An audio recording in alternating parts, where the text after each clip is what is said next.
Hello students, कैसे हैं आप सब लोग। उम्मीद करती हूँ सब अच्छे होंगे और स्वस्थ होंगे। मैं Meena Rana ICT virtual class में आपका स्वागत करती हूँ। स्टूडेंट्स, हम पढ़ रहे हैं क्लास 10 स्थितिज भाग 2 गद्य खंड से एक चैप्टर हम पढ़ रहे हैं, नेताजी का चश्मा। ये चैप्टर लिखा है स्वयं प्रकाश।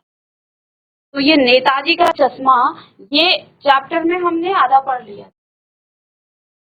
चलिए इसको एक बार फिर से हम रिवाइज करते हैं, क्योंकि 2-3 दिन रह गया है। चलिए, चारों ओर सीमाओं से घिरे भूभाग का नाम ही देश नहीं। देश बनता है उसमें रहने वाले सभी नागरिक, नदियों, पहाड़ों, पेड़ पौधों, वनस्पति, पशु पक्षियों से और इन सबसे प्रेम करने तथा इनकी समृद्धि के लिए प्रयास करने का नाम देश। नेताजी का चश्मा कहानी है वो कैप्टन चश्मा वाले के माध्यम से। जो कैप्टन चश्मा वाला था वो वास्तव में कैप्टन नहीं था, लेकिन वो एक लंगड़ा था, एक मरियल सा व्यक्ति था। लेकिन वो जो है नेताजी के इस जो स्मृति वहां पर जो स्मारक लगाया गया था, उससे वो कितना प्रेम करता था। वो एक देशभक्ति की भावना को वहां पर प्रदर्शित कर रहा था कि उसमें जो है अपने देश के प्रति, अपने देश के जो एक नेता है उसके प्रति कितना सम्मान है, कितना जो है उसकी प्रेम है। यही देश प्रेम है। तो उस कैप्टन के माध्यम से आपको यहाँ पर देश के करोड़ों नागरिकों के योगदान को रेखांकित, तो देश के निर्माण में अपने कहानियां कहती है कि बड़े ही नहीं बच्चे भी। ठीक है ना। तो आइए, नेताजी का चश्मा, ये जो चैप्टर है ये हमने यहाँ पर पढ़ लिया था, लेकिन फिर से इसको रिवाइज करेंगे क्योंकि थोड़ा सा गैप रह गया था। चलिए, हालदार साहब को हर 15वें दिन कंपनी के काम के सिलसिले में उस कस्बे से गुजरना पड़ा। कस्बा बहुत बड़ा नहीं था जिसे पक्का मकान कहा जा सके, वैसे कुछ ही मकान और इसे बाजार कहा जा सके, वैसा एक ही बाजार था जहाँ पर हालदार साहब जो है अपने काम के सिलसिले से जो है हर 15वें दिन में 15 दिन के बाद जो है शहर से जो है जाया करता, गुजरना यहाँ से था। अब ये जो कस्बा था ये बहुत बड़ा तो नहीं था जिसे पक्का मकान कहा जा सके, कुछ ही मकान वहां पर दिखते, इसे बाजार कहा जा सकता था, एक ही बाजार था। कस्बे में एक लड़कों का स्कूल और एक लड़कियों का स्कूल था, और इस कस्बे में जो है एक लड़कों का स्कूल और एक लड़कियों का स्कूल, दो ओपन एयर सिनेमा घर और एक दो नगर पालिका। नगर पालिका भी तो कुछ न कुछ, नगर पालिका थी तो वो कुछ न कुछ करती रहती।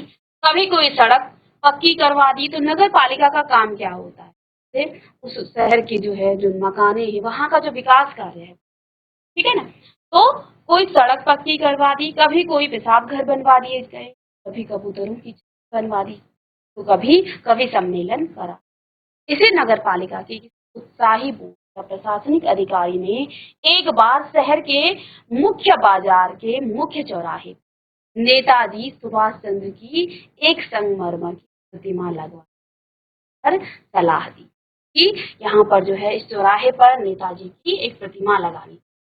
यह जो है, अब ये जो सलाह दी थी इसकी पूरी कैसे हुई, यह कहानी उसी प्रतिमा के बारे में है, बल्कि उस के बारे में। ये जो यहाँ पर नेताजी का चश्मा है ये इसी प्रतिमा पर आधारित, ठीक है। और यहाँ पर क्या कहा गया है, पूरी बात तो अब पता नहीं। अब लेखक क्या कहते हैं कि मुझे पूरी बात का तो पता नहीं है, कि देश के अच्छे मूर्तिकार की जानकारी नहीं होने की अच्छी वजह। तो अब ये जो है एक प्रतिमा को देख करके एक अपना अनुमान लगा रहे हैं कि मुझे पूरी बात तो पता नहीं है, लेकिन देश के जो अच्छे मूर्तिकारों की जानकारी नहीं होने और अच्छी मूर्ति की लागत, अनुमान और उपलब्ध बजट से कहीं अधिक ज्यादा होने के कारण काफी समय ऊहापोह और चिट्ठी पत्री, यानी कि क्या होगा कैसे, यानी कि बातचीत हुई कि भाई कैसे अब ये जो सलाह दी गई थी इसको कैसे पूरा किया जाए। शायद उनको जो है अच्छे मूर्तिकारों की जानकारी ना, शायद जो अच्छे मूर्तिकार थे उनकी जो है ज्यादा कीमत और ज्यादा लागत लगती होगी, इस वजह से जो है उन्होंने बुलाया नहीं होगा और काफी देर तक ये चिट्ठी पत्री चली होगी, है ना, और इसमें कई समय जो है बर्बाद। अब होता क्या है, जब आपको जैसे ऑर्डर दिया जाता है तो वो क्या करते, कैसे ये बनाए जाए, कहाँ से जो है इसके मूर्तिकार कहाँ से लाए जाए। तो अब जो है इसमें बहुत सारा समय बर्बाद हुआ होगा कि कैसे किया जाए, बड़े मूर्तिकार बुलाएं तो उसके लिए जो है अधिक धन की जरूरत है, लेकिन अधिक धन इनके पास था नहीं। तो हो सकता है इसी में जो है इनकी चिट्ठी, अब ये जो है अनुमान लगा रहे हैं लेखक, शायद ऐसा हुआ होगा। ठीक है, तो बोर्ड की शासनावधि समाप्त होने की घड़ी में किसी स्थानीय, अब क्या है, बोर्ड ने जो है इतने समय में ये पूरा करने को बोला होगा कि शायद जो है तुम्हें इतने समय में इसको पूरा करना होगा, लेकिन यहाँ समय बर्बाद हुआ कि भाई कैसे इसको बनाया जाए, ज्यादा कम लागत में कैसे इसको बनाया जाए। तो बोर्ड की समावधि समाप्त होने की किसी स्थानीय कलाकार को ही अवसर देने का निर्णय लिया गया होगा। और अंत में कस्बे के इकलौते, हाई स्कूल के इकलौते ड्राइंग मास्टर, मान लीजिए मोतीलाल, यहाँ पर जो है अपने दिमाग में वो जो कल्पना कर रहे हैं, मान लीजिए मोतीलाल जी को यह काम सौंप दिया गया होगा। अब क्या हुआ, समय बर्बाद हो गया, तो अब क्या कहा, कम बजट में कैसे किया जाए। तो उस कस्बे के जो इकलौते हाई स्कूल के मास्टर, ड्राइंग मास्टर हैं, उनको ही ये काम सौंप दिया गया। अब मान लीजिए कि उनका नाम क्या है, मोतीलाल, हम सौंप, तो महीने भर में मूर्ति बनाकर पटक देने का विश्वास दिला दे, यानी कि उसको टास्क दिया गया होगा कि भाई तुम महीने भर में ये मूर्ति यहाँ पर बना करके इस चौराहे पर रख दो। जैसा कि कहा जा चुका है, मूर्ति संगमरमर की थी, टोपी की नोक से कोट के दूसरे बटन तक कोई 2 फुट ऊंची, जितनी हम पासपोर्ट फोटो खींचते हैं ना उतनी लगभग, इसे कहते हैं ब्रस्ट, स्पष्ट और सुंदर थी। तो जो ये क्या थी, मूर्ति थी, ये बड़ी सुंदर थी, नेताजी सुंदर लग रहे थे, कुछ कुछ मासूम और कम थी, फौजी वर्दी में थे, मूर्ति को देखते ही दिल्ली चलो और तुम मुझे खून दो, ये 2 नारे दिए थे नेताजी सुभाष चंद्र बोस, तो वगैरह आदि याद आने लगते, यानी कि मूर्ति जो है हूबहू बनी उन्हीं की तरह हुई थी, फौजी वर्दी में थे और उनके जो है बिल्कुल बड़े सुंदर लग रहे थे। लेकिन इस मूर्ति में एक कमी थी, इस दृष्टि से यह सफल और सराहनीय प्रयास। ठीक है, केवल एक चीज की इसमें कसर थी, जो देखते ही चश्मा।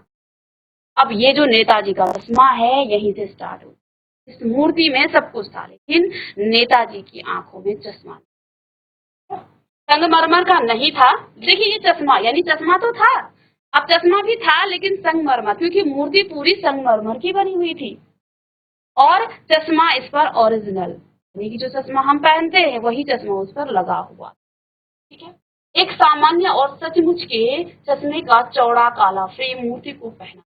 हवलदार साहब जब पहली बार इस कस्बे से गुजरते और चौराहे पर पान खाने रुके, तभी उन्हें इसे लक्षित किया, यानी उन्होंने इस पर जो है नजर डाली, तो उन्होंने क्या देखते हैं कि मूर्ति तो पूरी संगमरमर की बनी हुई है, संगमरमर की बनी है, लेकिन इस मूर्ति पर जो है चश्मा लगाया गया, इसका ओरिजिनल यानी कांच का चश्मा, में संगमरमर का चश्मा नहीं।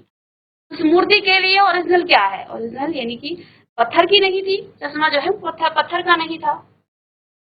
तो हवलदार साहब जब यहाँ से पहली बार गुजरे और उनकी नजर जो है इस मूर्ति पर प्रतिमा पर पड़ी, तो वो जो है लक्षित उन्होंने किया, उनके चेहरे पर एक कौतुक भरी मुस्कान फैल, वाह भाई यह आइडिया भी ठीक है, की लेकिन जीप कस्बा छोड़कर आगे बढ़ गई। तब भी हवलदार साहब इस मूर्ति के बारे में सोचते रहे और अंत में इस निष्कर्ष पर निकले कि कुल मिलाकर कस्बे के नागरिकों का यह प्रयास सराहनीय ही कहा जाना चाहिए।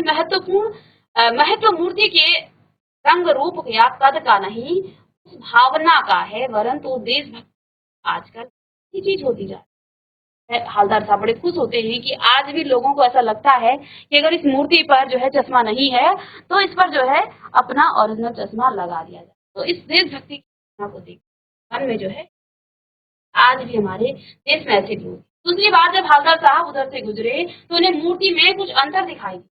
ध्यान से देखा तो पाया कि चश्मा दूसरा है, पहले मोटे फ्रेम वाला चौकर चश्मा और अब तो अवतार के फ्रेम वाला गोल चश्मा है। हवलदार साहब का कौतुक और बढ़ गया, वाह भाई क्या आइडिया है, मूर्ति कपड़े नहीं बदल सकती लेकिन चश्मा तो बदल सकती। अब उन्हें क्या लगता है कि लोग जो है इसे जानबूझकर बदलवा रहे हैं, यानी कि इस मूर्ति पर बार बार जो है चश्मा बदला जा रहा है। तीसरी बार जब वो आते हैं तो फिर उनको नया चश्मा दिखता है। हवलदार साहब की आदत बढ़ गई, हर बार कस्बे से समय चौराहे पर पान खाना और मूर्ति को ध्यान। एक बार जब कौतूहल दुर्दमनीय हो उठा, यानी कि उनके मन की जो जिज्ञासा थी कि आखिर ऐसा क्यों किया जा रहा है, हर बार जो है इस मूर्ति को जो है अलग अलग चश्मे पहना दिए जा रहे हैं। तो अब जो है वो पान वाले से, क्योंकि वो उस चौराहे पर पान खाने के लिए रुकते हैं, तो उस पान वाले से वो क्यों भाई, क्या बात है? तो तुम्हारे नेताजी का चश्मा हर बार बदल कैसे जाता है? पान वाले ने खुद के मुंह में पान ठुसा हुआ था। एक काला मोटा और खुश मिजाज आदमी हवलदार साहब का प्रश्न सुनकर आंखों ही आंखों में हंसा और उसकी तोंद जो है थिरकी। मोटी तोंद वाला था तो वो जो है उसकी तोंद भी थिरकी। पीछे घूमकर उसने दुकान के नीचे पान थूका और अपनी लाल काली बत्ती दिखाकर बोला, कैप्टन चश्मे वाला करता है। क्या करता है? हवलदार साहब कुछ समझ नहीं। चश्मा चेंज करता है। पान वाले ने समझाया कि ये जो चश्मे चेंज हो रहे हैं ये कैप्टन चश्मे वाला करता है। क्या मतलब? क्यों चेंज कर देता है? हवलदार साहब अब भी नहीं समझ पाए। कोई ग्राहक आ गया समझो। अब वो क्या कहता है कि कोई कस्टमर आ गया है किसके पास? चश्मे वाले के पास, कैप्टन चश्मे वाले के पास। समझो कि कोई कस्टमर आ गया है तो वो क्या करता है, उसको जो है नेताजी पर लगा वाला चश्मा चाहिए तो वो वहां से निकाल देता और उस कस्टमर को दे देता और दूसरा चश्मा जो है नेताजी को पहना देता। तो वो जो है ऐसे बता देता। ठीक है ना? तो अब जो है चश्मे वाले मूर्ति पर लगा फ्रेम संभवतः नेताजी से मांगते होंगे, नेताजी को दूसरा वो लौटा देता है। वाह भाई, खूब, क्या आइडिया है। अब जो है, लेकिन भाई एक बात अभी भी समझ में नहीं आई। हवलदार साहब ने पान वाले से फिर पूछा, नेताजी का ओरिजिनल चश्मा कहाँ गया? अब बार बार वो कहते हैं कि वो ऐसा करता है। तो अब जो है नेता वो जो हवलदार साहब हैं वो क्या कहते हैं? वो कहते हैं कि भाई एक बात मुझे अभी भी समझ में नहीं आई कि नेताजी का जो ओरिजिनल ओरिजिनल का मतलब जो संगमरमर का चश्मा है वो कहाँ गया? पान वाला दूसरा पान मुंह में ठूस चुका। दोपहर का समय था, दुकान पर भीड़ भाड़ अधिक नहीं थी। वह फिर आंखों ही आंखों में की तोंद फिरते थे। कत्थे की डंडी फेंक पीछे मुड़कर उसने नीचे सीख थूकी और मुस्कुराता हुआ मास्टर बनाना भूल गया। पान वाले के लिए यह एक मजाक की बात थी, लेकिन हवलदार साहब के लिए चकित और द्रवित करने वाली, यानी कि वह ठीक ही सोच रहे थे। तो जो है अब क्या कह रहा कि शुरू में जो है जैसे ही हवलदार साहब ने उस स्मारक को देखा, नेताजी की उस मूर्ति को देखा, तो उनके दिमाग में ऐसी बातें आई थी कि शायद ऐसा हुआ होगा, वो भूल गया होगा। अब जब पान वाला भी यही बात कहता है कि मास्टर बनाना भूल गया, कि जिसने ये बनाया है वो इसे बनाना भूल गया, तो उससे जो है क्या कि एक द्रवित और चकित कर देने वाली बात हो गई। यानी वो ठीक ही सोच रहे थे। इससे पहले जो बात हुई थी शुरू पहले में, तो वो जो है जो हवलदार साहब है वो सोच रहे थे, लेकिन अब पान वाला सच्चाई बता रहा है। मूर्ति के नीचे लिखा, मूर्तिकार मास्टर मोतीलाल, वाकई कस्बे का अध्यापक। बेचारे ने महीने भर में मूर्ति बनाकर पटक देने का वादा कर लिया। बना भी ली होगी, लेकिन पत्थर में पारदर्शी चश्मा कैसे बनाया जाए, कांच वाला यह तय नहीं कर पाया होगा, या कोशिश की होगी और असफल रहा होगा, या बनाते बनाते कुछ और बारीकी के चक्कर में चश्मा टूट गया होगा, या पत्थर का चश्मा अलग से बनाकर फिट किया होगा और वह निकल गया होगा। उफ, अब जो है हवलदार साहब ये सोच रहे हैं कि शायद ऐसा हुआ हो। हवलदार साहब को यह सब कुछ बड़ा विचित्र और कौतुक भरा। इन्हीं ख्यालों से में खोए खोए पान के पैसे चुकाकर चश्मे वाले की देशभक्ति के समक्ष नतमस्तक होते हुए वह जीप की तरफ चले। फिर रुके, पीछे मुड़े और पान वाले के पास जाकर पूछा, क्या कैप्टन चश्मे वाला नेताजी का साथी है या आजाद हिंद फौज का भूतपूर्व? पान वाला नया पान खा चुका था।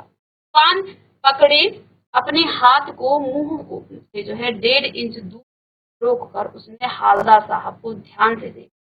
फिर अपनी लाल काली बत्ती सी काली दिखाई और मुस्कुराकर बोला, नहीं साहब, वो लंगड़ा क्या जाएगा फौज, पागल है पागल। वो देखो वो आ रहा है, आप उसी से बात कर लो, फोटो वोटो छपवा दो उसकी। अब जो है अब पान वाला फिर से एक पान खा चुका। अब फिर से वो पूछते हैं कि ये जो कैप्टन है, हवलदार साहब पूछते हैं कि ये जो कैप्टन है क्या ये आजाद हिंद फौज का सिपाही है? तो वो क्या बोलता है पान वाला कि नहीं साहब, वो क्या जाएगा फौज में, लंगड़ा, वो लंगड़ा क्या जाएगा फौज में, पागल है पागल, वो देखो आ रहा है, आप उसी से बात कर। अब जो है ये क्या कहता है कि आप बात कर। हवलदार साहब को पान वाले द्वारा एक देशभक्त का मजाक उड़ाया अच्छा नहीं लगा। मुड़कर देखा तो अवाक रह एक बेहद बूढ़ा मरियल लंगड़ा आदमी, सिर पर गांधी टोपी और आंखों पर काला चश्मा लगाए, एक हाथ में एक छोटी सी संदूकची और दूसरे हाथ में एक बांस पर टंगे बहुत से चश्मे लिए अभी अभी एक गली से निकल गया और अब एक बंद दुकान के सहारे अपना बांस टिका दिया और इस तो क्या कहते हैं, तो इस बेचारे की दुकान भी नहीं, फेरी लगा।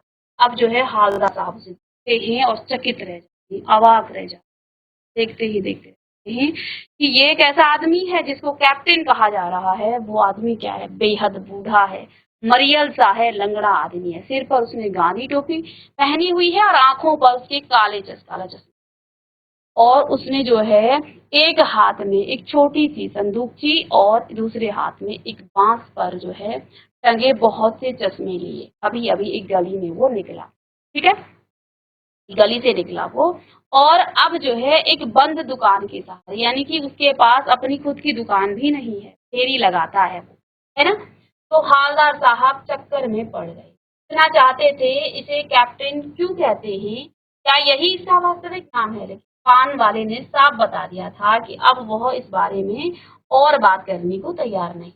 ड्राइवर भी बेचैन हो रहा था, काम भी। हाँ, हालदार साहब जीप में बैठकर चले गए। 2 साल तक हालदार साहब अपने काम की तस्वीर से गुजरते रहे और नेताजी की मूर्ति में बदलते हुए चश्मे को देख, कभी गोल चश्मा होता तो कभी चकोर, कभी लाल कभी काला, कभी धूप का चश्मा, बड़े कांचों वाला गोगो चश्मा, कोई ना कोई होता जरूर। फूल भरी यात्रा में हालदार साहब कौतुक कौतुक और प्रफुल्लता के कुछ क्षण देने के लिए फिर एक बार, ठीक है। तो अब जो है यहाँ पर ये दृश्य देखकर जो है हिट हुई, जो है इस चश्मे पर जो है इस मूर्ति पर हर बार अलग अलग चश्मे लगाए। इस प्रकार से जो है वो बंद दुकानों में एक सारे अपने जो है चश्मे टिका करके चश्मे बेच दिया। अब क्या हुआ, फिर एक बार ऐसा हुआ कि मूर्ति के चेहरे पर कोई भी कैसा भी चश्मा, अब क्या हुआ, अब पहले लेक्चर में आप पढ़ चुके थे पहले। अब क्या हुआ, यहाँ तक तो आपने पढ़ा कि ये जो कैप्टन चश्मे वाला है ये एक बूढ़ा मरियल सा लंगड़ा आदमी।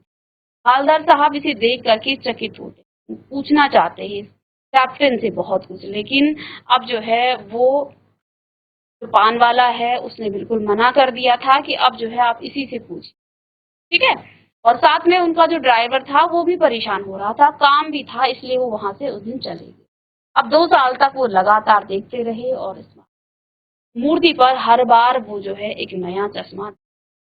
अब क्या हुआ, फिर एक बार ऐसा हुआ, अब क्या हुआ कि मूर्ति के चेहरे पर कोई भी, किसी पर जो है अब कोई भी कैसा भी चश्मा नहीं था। अब आगे जो है एक बार जब वो आते हैं तो उनको हर बार तो उस मूर्ति पर चश्मा दिखता है, लेकिन इस मूर्ति पर इस बार कोई भी चश्मा। उस दिन पान की दुकान भी बंद थी, चौराहे की अधिकांश दुकानें बंद थी। अगली बार भी मूर्ति की आंखों पर चश्मा नहीं था। हवलदार साहब ने पान खाया और फिर धीरे से, क्यों भाई क्या बात है, आज तुम्हारे नेताजी की आंखों पर चश्मा नहीं।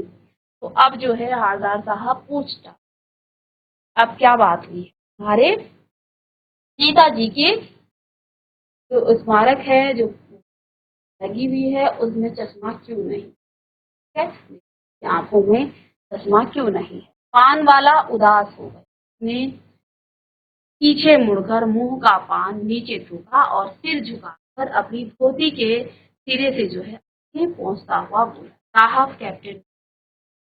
अब जो है अब क्या हुआ, इस मूर्ति पर इस स्मारक पर जो है यहाँ पर चश्मा क्यों नहीं था, क्योंकि जो कैप्टन था चश्मे वाला वो मर चुका। तो पान वाले ने जो है बड़े ही भावुक स्वर में क्या कहा कि साहब कैप्टन मर गया और कुछ नहीं। हवलदार साहब कुछ पल चुपचाप खड़े रहे, फिर पान के पैसे उन्होंने चुकाकर जीप में आ और रवाना। बार बार सोचते क्या होगा उस कौम का जो अपने देश की खातिर गृह गृहस्थी जवानी जिंदगी सब कुछ होम देने वालों पर भी के लिए बिकने के मौके। दुखी हुए हो गए और 15 दिन बाद फिर उसी कस्बे से गुजरे। कस्बे में घुसने से पहले ही ख्याल आया। देखो अब क्या हुआ। कैप्टन चश्मा वाला मर चुका। अब हवलदार साहब बड़े दुखी हुए, क्योंकि कहते हैं कि एक कैप्टन, एक लंगड़ा आदमी, एक बुजुर्ग व्यक्ति जो है देश प्रेम की भावना से ओतप्रोत, और ये जो पान वाला था वो उसका मजाक उड़ा रहा है, तो उस बात से वो बड़े दुखी हुए। हमारे देश का क्या होगा। देखो, जिसने चश्मा लगाया, एक भावना थी नेताजी के स्मारक के लिए, उस आदमी की मन में उनके लिए एक देशभक्ति की भावना थी। तो वो बड़े दुखी हुए और उनके मन में ऐसा ही था कि अब जो है शायद नेताजी की और जो है चश्मा लगाने वाला कोई नहीं बचा। तो अब जो है कस्बे में घुसने, वो वहां से चले गए। दुखी हो गए और 15 दिन बाद, क्योंकि 15 दिन साल में उनका आना जाना था, 15 दिन बाद वो फिर उसी कस्बे से गुजरे। कस्बे में घुसने से पहले ही ख्याल आया कि कस्बे की हृदय स्थली में, कि जहाँ पर चौराहा है, सुभाष की प्रतिमा अवश्य ही प्रतिष्ठापित होगी, लेकिन सुभाष की आंखों पर चश्मा। अब उन्हें पता था कि कैप्टन तो मर गया है, अब चश्मा कौन लगाएगा, क्योंकि मास्टर बनाना भूल गया और कैप्टन सोचा आज वहां रुकेंगे नहीं। तो हवलदार साहब बड़े दुखी हुए कि अब जो है यहाँ पर नहीं रुकना। ठीक है, पान भी नहीं खाएंगे, मूर्ति की तरफ देखेंगे नहीं, सीधे निकल जाएंगे। ड्राइवर से कह दिया चौराहे पर रुकना नहीं, आज बहुत काम, पान आगे कहीं खा लेंगे। ठीक है, क्योंकि उनको अच्छा नहीं लग रहा था, आदत सी हो गई थी हर बार जो है नेताजी के पर जो है अलग अलग चश्मा देखना, और साथ में जो है वहां पर पान खा करके वो सब देखना उनको अच्छा भी लगता था। लेकिन अब जो है ऐसा नहीं होगा, ये सोच करके वो क्या कहते हैं ड्राइवर से कि अब इस चौराहे पर नहीं रुकना है, आगे हम पान खा लें। लेकिन आदत से मजबूर जो आंखें हैं वो चौराहा आते ही मूर्ति की तरफ उठ गई, क्योंकि आदत थी उनको हर बार उस मूर्ति की तरफ देखना। लेकिन अब क्या हुआ, वो जो है उस मूर्ति की तरफ उठ गई।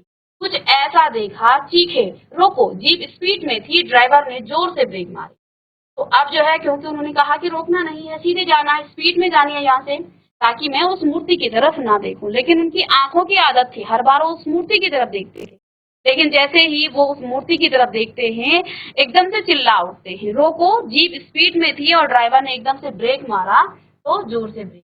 रास्ता चलते लोग देखने लगे, जीप रुकते रुकते न रुकते, तो रास्ता चलते लोग देखने लगे, जीप रुकते न रुकते। हवलदार साहब जीप से कूद जो है कूद कर तेज तेज कदमों से मूर्ति की तरफ थपके। अब क्या हुआ, ब्रेक मारा तो जीप जो है धीरे धीरे, फिर ब्रेक मारने के बाद वो जैसे ही वो रुकने से पहले ही वहां से कूद उठ जाते हैं उस जीप, और तेजी से जो है वो कहा, मूर्ति की तरफ लपके, यानी उस तरफ जाते, उसके ठीक सामने जाकर अटेंशन में खड़े हो जाते। मूर्ति की आंखों पर सरकंडे से बना छोटा सा चश्मा रखा, जैसा जैसा बच्चे बना ले।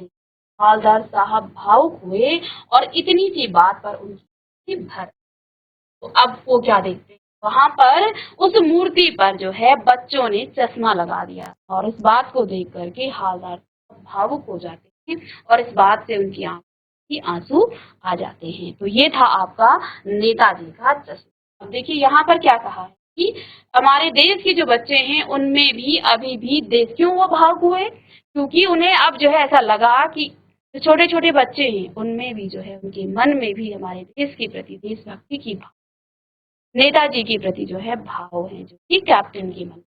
ठीक है, तो अब इस चैप्टर के हम प्रश्न उत्तर करेंगे नेक्स्ट लेक्चर में। तो मिलते हैं नेक्स्ट लेक्चर।